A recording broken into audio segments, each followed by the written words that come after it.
ਵਾਹਿਗੁਰੂ ਜੀ ਕਾ ਖਾਲਸਾ ਵਾਹਿਗੁਰੂ ਜੀ ਕੀ ਫਤਿਹ। ਗੁਰੂ ਪਿਆਰੀ ਗੁਰੂ ਸਵਾਰੀ ਪਰਮ ਸਤਿਕਾਰਯੋਗ ਸਾਧ ਸੰਗਤ ਜੀਓ, ਅੱਜ ਦਾ ਆਸ ਕਰਾਮਾਤ ਦਾ ਡਰ ਕੀ ਹੁੰਦਾ ਹੈਗਾ, ਇਸ ਦੇ ਉੱਪਰ ਇੱਕ ਤਿਲ ਮਾਤਰ ਵਿਚਾਰ ਆਪ ਸਾਰੀਆਂ ਸੰਗਤਾਂ ਨਾਲ ਸਾਂਝਾ ਕਰਦਾ। ਦੇਖੋ, ਅਸੀਂ ਦੇਖਦੇ ਹਾਂ ਕਿ ਜਦੋਂ ਇਨਸਾਨ ਕੁਛ ਆਪਣੇ ਆਪ ਦੇ ਵਿੱਚ ਜ਼ਿਆਦਾ ਪੜ੍ਹਿਆ ਲਿਖਿਆ ਬਣ ਜਾਵੇ ਨਾ, ਫਿਰ ਉਹਦੇ ਅੰਦਰ ਕੁਦਰਤੀ ਗੱਲ ਹੈ ਕਿ ਜਿਹੜਾ ਅਭਿਮਾਨ ਹੈਗਾ, ਵਿਦਿਆ ਦੀ ਪੜ੍ਹਾਈ ਦਾ ਗਰੂਰ, ਇਹ ਆਉਣਾ ਜਿਹੜਾ ਸ਼ੁਰੂ ਹੋ ਜਾਂਦਾ ਹੈਗਾ।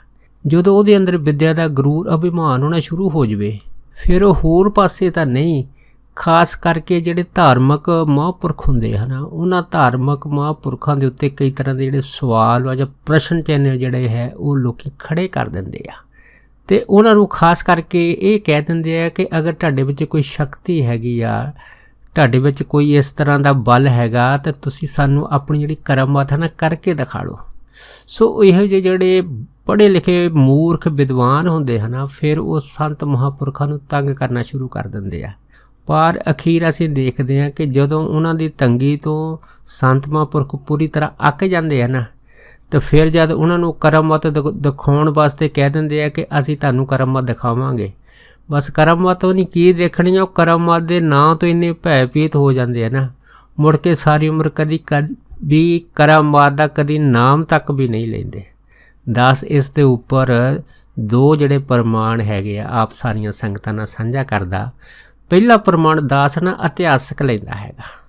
ਸੋ ਇਤਿਹਾਸਕ ਪ੍ਰਮਾਣ ਇਹ ਹੈਗਾ ਕਿ ਇੱਕ ਵਾਰੀ ਕਲਗੀਧਰ ਦਸ਼ਮੇਸ਼ ਪਿਤਾ ਮਹਾਰਾਜ ਜਿਹੜੇ ਸੀਗੇ, ਉਹ ਆਪਣੀ ਮੌਜ ਦੇ ਵਿੱਚ ਜਦ ਹਜ਼ੂਰ ਸਾਹਿਬ ਬੈਠੇ ਸੀਗੇ, ਉਸ ਟਾਈਮ ਅਚਨਚੇਤ ਬਹਾਦਰ ਸ਼ਾਹ ਜਿਹੜਾ ਸੀਗਾ ਨਾ, ਉਹ ਆਪਣੇ ਸੰਗੇ ਸਾਥੀਆਂ ਦੇ ਨਾਲ ਗੁਰੂ ਸਾਹਿਬ ਮਹਾਰਾਜ ਦੇ ਦਰਸ਼ਨ ਕਰਨ ਆਇਆ।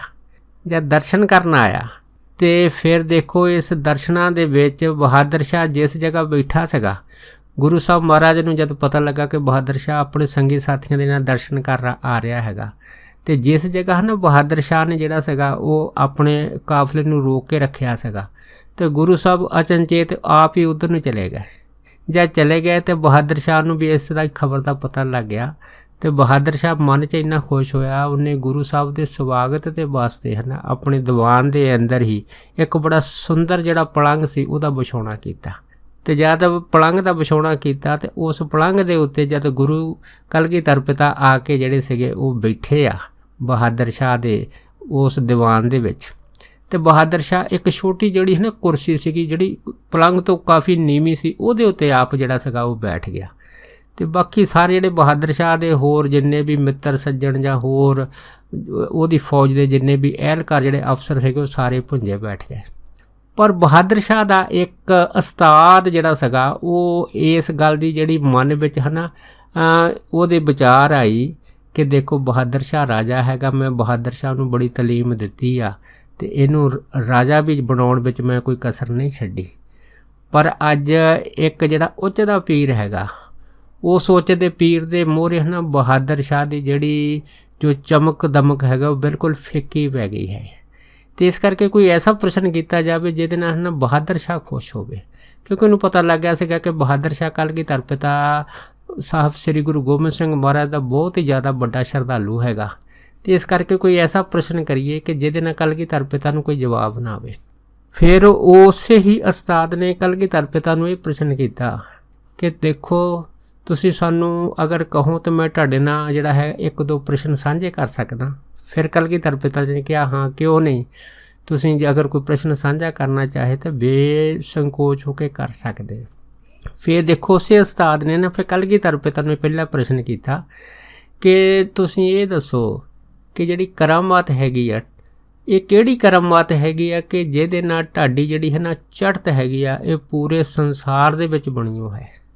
ਕੋਈ ਐਸੀ ਕਰਾਮਾਤ ਸਾਨੂੰ ਦਿਖਾ ਲਓ ਕਿ ਜਿਹਦੇ ਨਾਲ ਸਾਨੂੰ ਪਤਾ ਲੱਗੇ ਕਿ ਤੁਹਾਡੀ ਜਿਹੜੀ ਚੜ੍ਹਤ ਹੈਗੀ ਆ, ਉਹ ਵਾਕਿਆ ਹੀ ਬਿਲਕੁਲ ਪੂਰੇ ਸੰਸਾਰ ਦੇ ਵਿੱਚ ਜਿਹੜੀ ਇਸ ਤਰ੍ਹਾਂ ਦੀ ਹੈਗੀ ਆ। ਜਦ ਇਸ ਤਰ੍ਹਾਂ ਦਾ ਪ੍ਰਸ਼ਨ ਜਿਹੜਾ ਸੀਗਾ ਉਹ ਬਹਾਦਰ ਸ਼ਾਹ ਦੇ ਉਸਤਾਦ ਨੇ ਰੱਖਿਆ ਸੀਗਾ, ਅਤੇ ਗੁਰੂ ਸਾਹਿਬ ਮਹਾਰਾਜ ਜਿਹੜੇ ਸੀ ਉਹਦਾ ਪ੍ਰਸ਼ਨ ਸੁਣ ਕੇ ਮੁਸਕਰਾ ਪਏ। ਮੁਸਕਰਾ ਕੇ ਕਹਿਣ ਲੱਗੇ, ਕਹਿੰਦੇ ਦੇਖੋ ਕਿ ਆਹ ਦੇਖੋ, ਤੁਹਾਡਾ ਬਾਦਸ਼ਾਹ ਹੈਗਾ ਬਹਾਦਰ ਸ਼ਾਹ। ਦੇਖੋ, ਤੁਸੀਂ ਜਦੋਂ ਆਉਂਦੇ ਆ ਬਹਾਦਰ ਸ਼ਾਹ ਨੂੰ ਮਿਲਣ ਵਾਸਤੇ, ਅਤੇ ਇਸ ਦੇ ਮੂਹਰੇ ਆ ਕੇ ਤੁਸੀਂ ਜਦ ਸਜਦਾ ਕਰਦੇ ਆ, ਸਲਾਮ ਕਰਦੇ ਆ, ਝੁਕਦੇ ਆ, ਅਤੇ ਫਿਰ ਦੇਖੋ ਇਹ ਤੋਂ ਵੱਡੀ ਕਰਾਮਾਤ ਕੀ ਹੈ। जद इन्नी गल हुई तो फिर उस्ताद कहन लगा जी ये तो जिहड़ी करामात हैगी वो बहादुर शाह की बादशाही का कारण है कि बहादुर शाह जिहड़ा हैगा वो मुल्क का बादशाह है, इस करके सारे लोग जिन्ने भी आउंदे बहादुर शाह के दरबार दे विच बहादुर शाह नूं सजदा करदे आ। पर असीं तुहाडी करामात देखनी चाहुंदे आ। जद इन्नी गल हुई तो फिर कलगीधर महाराज कहन लगे अच्छा महाराज कहंदे चंगा फिर तैनूं असीं अपनी करामात दिखालदे आ। कलगीधर महाराज ने जेब दे विचों एक सिक्का कढिया ते कहन लगे कहंदे भाई आ लै सोने का सिक्का ते इहदी बाजार दे विचों जिहड़ी है ना कोई भी चीज़ खरीद के लिया, पर सानूं ये दस कि इहदे बट्टे कोई भी चीज़ खरीदी जा सकती है। तो फिर उस्ताद कहन लगा हाँ जी सोने के सिक्के दे नाल बाजार जो कोई भी चीज़ खरीदी जा सकती है। तो महाराज कहन लगे इसका कारण की है? ਇਹਦਾ ਕਾਰਨ ਇਹ है कि इस सिक्के की करामात हैगी आ कि जिहदे करके बाजार दे विचों कोई भी कोई चीज़ खरीद सकता हैगा। फिर उस्ताद कहन लगा कहंदा जी ये तो सिक्के की करामात है, तुहाडी अपनी करामात किहड़ी आ? जद इन्नी गल हुई तो फिर तीसरा वचन सीगा तो फिर देखो कलगीधर पिता महाराज जिहड़े सीगे ने रोब दे विच आए। जद रोब च विच आए तो महाराज ने उत्थे ही पलंग दे विच बैठे हन अपनी म्यान दे विचों सरी साहब बाहर खिच लई। खिच के उस्ताद वाल जद कीती तो सारे जिहड़ी कलगीधर महाराज दी म्यान विचों उस सरी साहब नूं देख के है ना पूरी तरह कंब गए। जद कंब गए तो फिर महाराज ने कहा कहंदे देख भाई तुसीं इस म्यान दे विचों निकली जिहड़ी किरपान हैगी है इस नूं देख के पूरी तरह कंब गए, इस तो वड्डी जिहड़ी है करामात तुसीं अपने आप ही देख लई आ। ते जद अगर असीं इस म्यान दे विचों निकली किरपान नूं अपने ढंग दे नाल चलाइए तो फिर तुसीं कोई अपनी होर करामात देखनी आ। जद इन्नी गल हुई तो वो उस्ताद जिहड़ा सीगा पूरी तरह जिहड़ा सी वो कंब गया, ਉਹਦੇ जिन्ने भी होश वास सी है ना वो नंगी तल अपने सरी साहब देख के पूरी तरह जिहड़े सीगे वो ਉਹਦੇ प्राणां दे विचों खुश्क हो गए। ਉਹਨੂੰ कोई समझ ना आवे कि मैं हुण की करां की ना करां।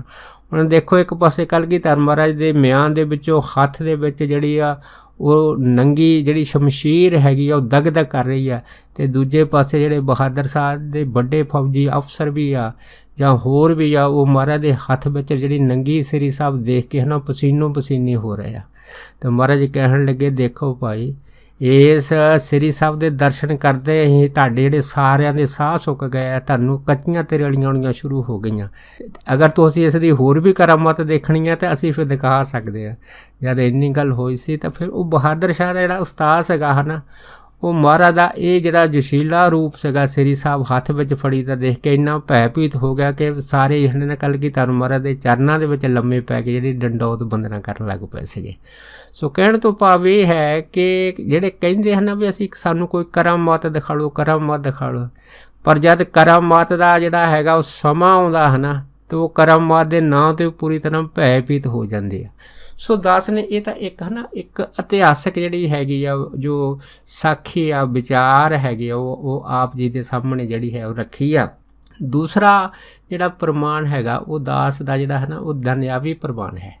वो की है कि एक बार हरभजन सिंह जी सोढी जिहड़े आ वो दसदे सीगे कि जदों वो है ना डलहौजी रहिंदे सीगे 1959 दे विच उत्थे किसी दे घर कहंदे अखंड पाठ साहब सीगा। उस अखंड पाठ साहब दे भोग दे कहंदे असीं एक जणी कथा कीती।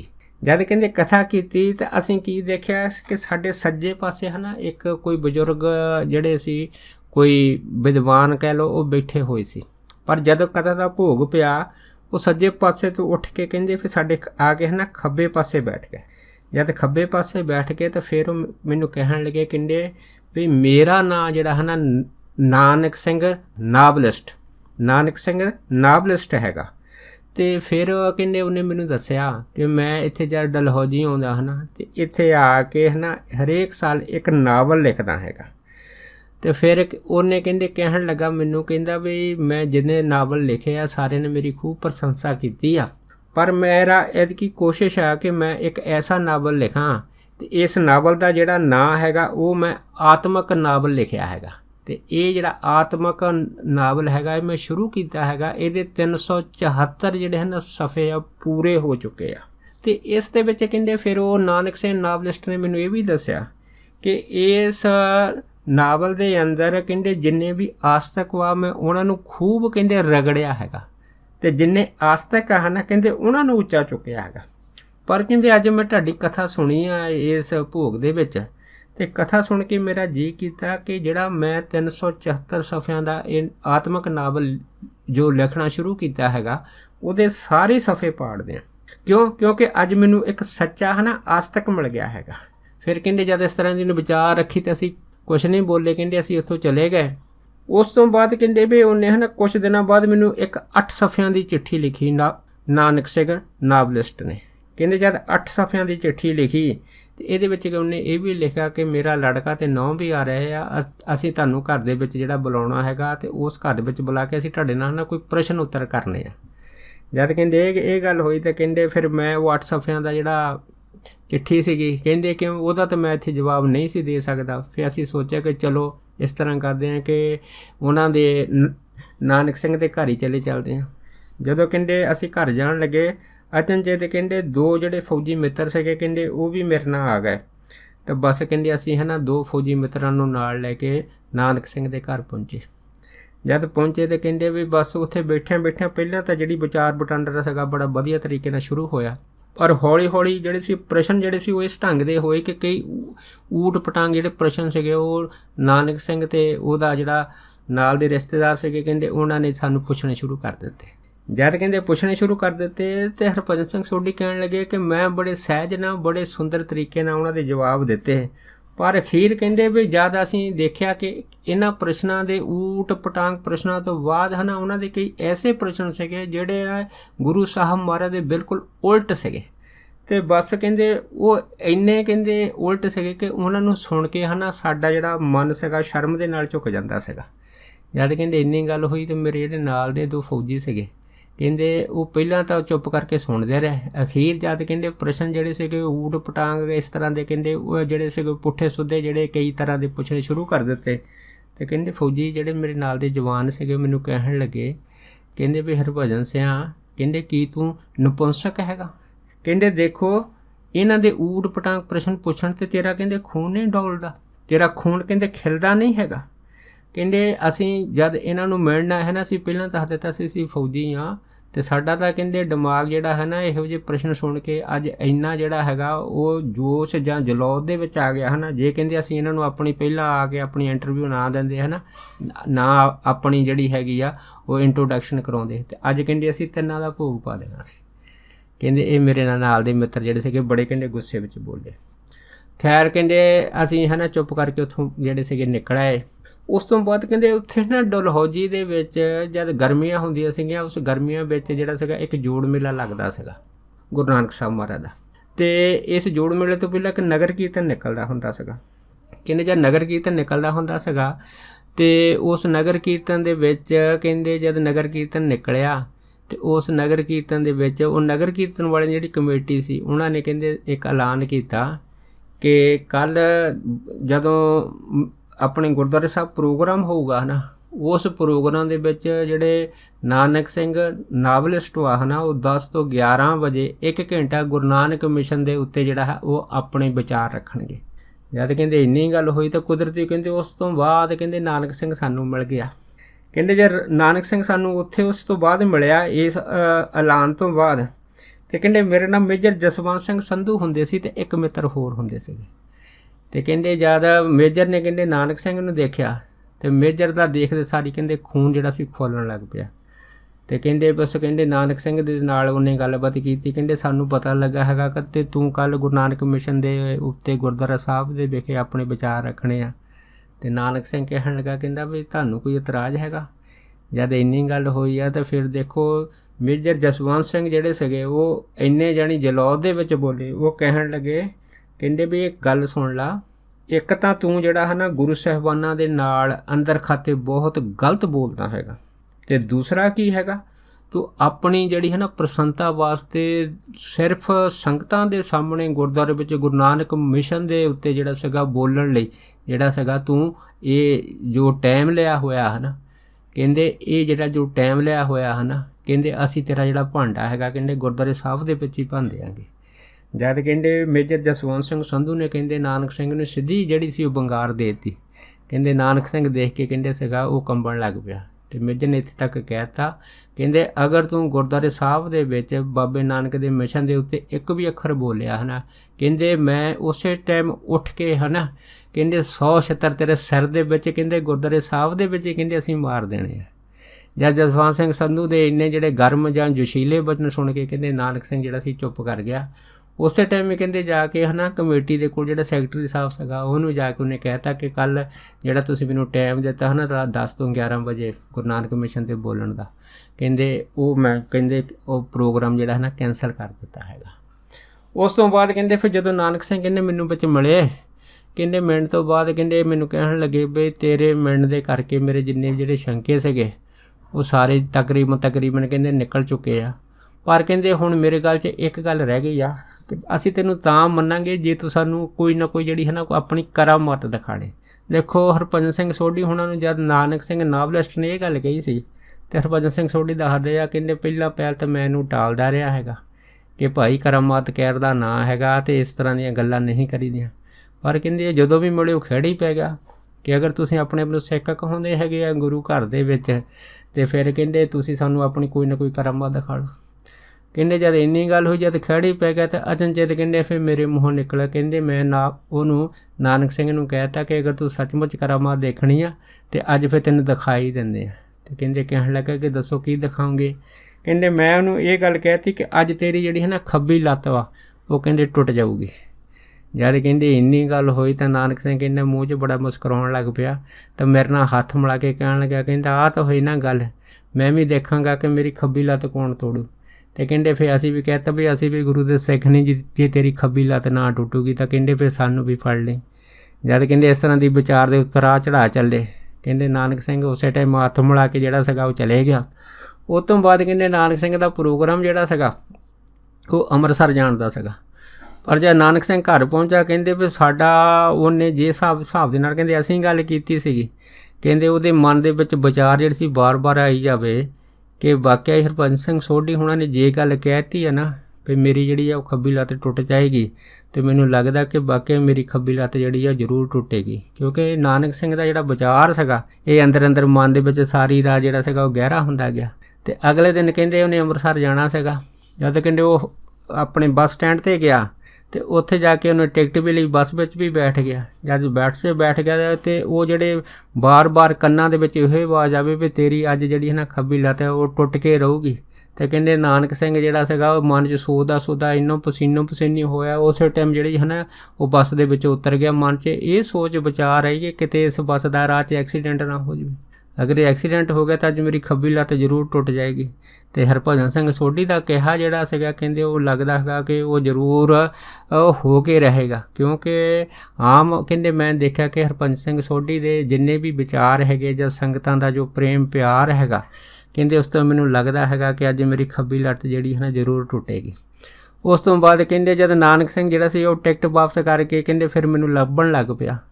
ਅਚਨਚੇਤ ਕਹਿੰਦੇ ਸਾਡਾ ਫਿਰ ਮਿਲਾਪ ਹੋਇਆ ਅਤੇ ਕਹਿੰਦੇ ਨਾਨਕ ਸਿੰਘ ਜਿਹੜਾ ਸੀਗਾ ਕਹਿੰਦੇ ਮੇਰੇ ਪੈਰਾਂ 'ਤੇ ਡਿੱਗ ਕੇ ਗੜਗੜਾਉਣ ਲੱਗ ਪਿਆ ਅਤੇ ਕਹਿਣ ਲੱਗਾ ਕਹਿੰਦਾ ਵੀ ਮੈਂ ਤੁਹਾਡੇ ਨਾਲ ਜੋ ਕਰਾਮਾਤ ਦੀ ਗੱਲ ਕੀਤੀ ਸੀ ਹੈ ਨਾ, ਕਹਿੰਦੇ ਇਹ ਜਿਹੜੇ ਵਿਚਾਰ ਹੈਗੇ ਆ ਇਹ ਮੇਰੇ ਮਾफ़ ਕਰ ਦਿਓ, ਕਿਉਂਕਿ ਮੈਨੂੰ ਲੱਗਦਾ ਹੈ ਕਿ ਜੇ ਅੱਜ ਮੇਰੀ ਖੱਬੀ ਲੱਤ ਟੁੱਟ ਗਈ ਅਤੇ ਬੁੱਢੇ ਬਾਰੇ ਕਹਿੰਦੇ ਜਿਹੜਾ ਜੋੜ ਲੱਗਣਾ ਕਹਿੰਦੇ ਇਹ ਵੀ ਬਹੁਤ ਮੁਸ਼ਕਲ ਹੋ ਜਾਊਗਾ।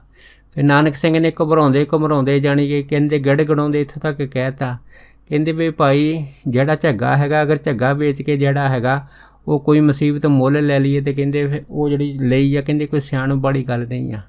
ਕਹਿੰਦੇ ਕਹਿ ਕੇ ਕਹਿੰਦੇ ਫਿਰ ਉਹ ਨਾਨਕ ਸਿੰਘ ਜਦੋਂ ਜ਼ਿਆਦਾ ਗੜਗੜਾਉਣ ਲੱਗਾ ਫਿਰ ਕਹਿੰਦੇ ਅਸੀਂ ਕਿਹਾ ਵੀ ਅਗਰ ਤੂੰ ਕਰਾਮਾਤ ਦੇਖਣੀ ਆ ਤਾਂ ਫਿਰ ਦੇਖ ਲੈ। ਉਹ ਕਹਿਣ ਲੱਗਾ ਕਿ ਮੈਂ ਕਦੀ ਵੀ ਹੈ ਨਾ ਜ਼ਿੰਦਗੀ ਵਿੱਚ ਕਰਾਮਾਤ ਨਹੀਂ ਦੇਖਾਂਗਾ ਅਤੇ ਮੁੜ ਕੇ ਮੈਂ ਇਹੋ ਜਿਹੀ ਕੋਈ ਗਲਤੀ ਨਹੀਂ ਕਰਾਂਗਾ। ਕਹਿੰਦੇ ਕਹਿ ਕੇ ਕਹਿੰਦੇ ਫਿਰ ਅਸੀਂ ਉਹਨੂੰ ਕਹਿਤਾ ਚੱਲ ਠੀਕ ਹੈ ਹੁਣ ਤੇਰੀ ਖੱਬੀ ਲੱਤ ਨਹੀਂ ਟੁੱਟੂਗੀ ਅਤੇ ਜਾ ਕੇ ਤੂੰ ਹੁਣ ਆਪਣਾ ਜਿਹੜਾ ਹੈਗਾ ਉਹ ਜੋ ਸੱਚ ਦਾ ਕੰਮ ਹੈ ਉਹ ਕਰ, ਬਾਬੇ ਨਾਨਕ ਦੇ ਘਰ ਦੇ ਵਿੱਚ ਹੈ ਨਾ ਸਦਾ ਅਦਬ ਅਤੇ ਨਿਮਰਤਾ ਦੇ ਨਾਲ ਰਿਹਾ ਕਰੇ। ਅੱਜ ਤੋਂ ਬਾਅਦ ਕਦੀ ਵੀ ਗੁਰੂ ਸਾਹਿਬਾਂ ਦੇ ਖਿਲਾਫ ਜਿਹੜਾ ਹੈ ਨਾ ਮਨ ਦੇ ਵਿੱਚ ਜੋ ਵੀ ਸ਼ੰਕਾ ਹੈਗਾ ਉਹ ਮਨ ਦੇ ਵਿੱਚ ਨਹੀਂ ਰੱਖਣਾ ਹੈਗਾ। ਕਹਿੰਦੇ ਕਹਿ ਕੇ ਕਹਿੰਦੇ ਫਿਰ ਅਸੀਂ ਉਹਨੂੰ ਜਿਹੜਾ ਸੀਗਾ ਉਹ ਤੋੜ ਦਿੱਤਾ। ਸੋ ਕਹਿਣ ਤੋਂ ਭਾਵ ਇਹ ਹੈਗਾ ਕਿ ਜਦੋਂ ਇਨਸਾਨ ਜਿਹੜਾ ਹੈ ਨਾ ਥੋੜ੍ਹਾ ਜਿਹਾ ਵਿਦਵਾਨ ਬਣ ਜਾਵੇ, ਥੋੜ੍ਹਾ ਜਿਹਾ ਪੜ੍ਹਿਆ ਲਿਖਿਆ ਹੋ ਜਾਵੇ, ਆਪਣੇ ਆਪ ਨੂੰ ਥੋੜ੍ਹਾ ਜਿਹਾ ਉੱਚੀ ਸੁਸਾਇਟੀ ਦਾ ਸਮਝਣ ਲੱਗ ਪਵੇ ਤੇ ਫਿਰ ਉਹਦੇ ਮਨ ਦੇ ਵਿੱਚ ਜਿਹੜੀ ਹਉਮੈ ਆ ਜਾਂਦੀ ਹੈ ਨਾ, ਉਸ ਹਉਮੈ ਦੇ ਨਾਲ ਉਹਦੇ ਜਿਹੜਾ ਹੈ ਦਿਮਾਗੀ ਸੰਤੁਲਨ ਹੈਗਾ ਉਹ ਖਾਸ ਕਰਕੇ ਧਾਰਮਿਕ ਪੱਧਰ ਦੇ ਤੌਰ 'ਤੇ ਹੈ ਨਾ ਉਹ ਜ਼ਿਆਦਾ ਥੱਲੇ ਜਿਹੜਾ ਉਹ ਡਿੱਗਣਾ ਸ਼ੁਰੂ ਹੋ ਜਾਂਦਾ। ਅਤੇ ਖਾਸ ਕਰਕੇ ਜਿਹੜੇ ਰੱਬ ਦੇ ਨਾਲ ਜੁੜੇ ਰੱਬ ਦੇ ਪਿਆਰੇ ਹੁੰਦੇ ਹੈ ਨਾ, ਫਿਰ ਉਹਨਾਂ ਨੂੰ ਇਸ ਗੱਲ ਦੇ ਨਾਲ ਜਿਹੜੇ ਇਹੋ ਜਿਹੇ ਇਨਸਾਨ ਜਿਹੜੇ ਟੌਰਚਰ ਕਰਦੇ ਰਹਿੰਦੇ ਕਿ ਤੁਸੀਂ ਸਾਨੂੰ ਆਪਣੀ ਕੋਈ ਤੁਹਾਡੇ ਅੰਦਰ ਸ਼ਕਤੀ ਹੈਗੀ ਤੇ ਉਹ ਸਾਨੂੰ ਦਿਖਾਓ, ਕੋਈ ਤੁਹਾਡੇ ਅੰਦਰ ਕਰਾਮਾਤ ਹੈਗੀ ਉਹ ਸਾਨੂੰ ਦਿਖਾਓ। ਪਰ ਜਦੋਂ ਗੁਰਮੁਖ ਪਿਆਰੇ ਅਖੀਰ ਤੰਗ ਹੋ ਕੇ ਜਦ ਐਸਾ ਕੋਈ ਬਚਨ ਕਰ ਦਿੰਦੇ ਆ ਤਾਂ ਫਿਰ ਇਹੋ ਜਿਹੇ ਜਿਹੜੇ ਵਿਦਵਾਨ ਹੈਗੇ ਉਹ ਫਿਰ ਪੂਰੀ ਤਰ੍ਹਾਂ ਡਰ ਜਾਂਦੇ ਆ। ਅਤੇ ਇੰਨਾ ਉਹ ਡਰ ਜਾਂਦੇ ਹਨ ਕਿ ਮੁੜ ਕੇ ਕਦੀ ਵੀ ਜ਼ਿੰਦਗੀ ਵਿੱਚ ਕਰਾਮਾਤ ਦਾ ਕਦੀ ਵੀ ਨਾਮ ਨਹੀਂ ਲੈਂਦੇ।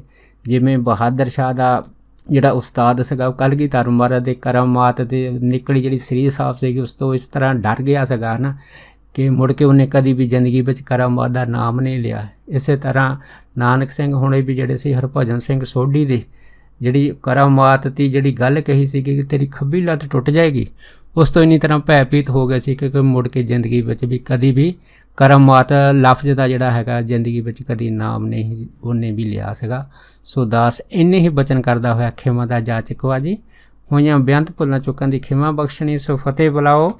ਵਾਹਿਗੁਰੂ ਜੀ ਕਾ ਖਾਲਸਾ ਵਾਹਿਗੁਰੂ ਜੀ ਕੀ ਫਤਿਹ।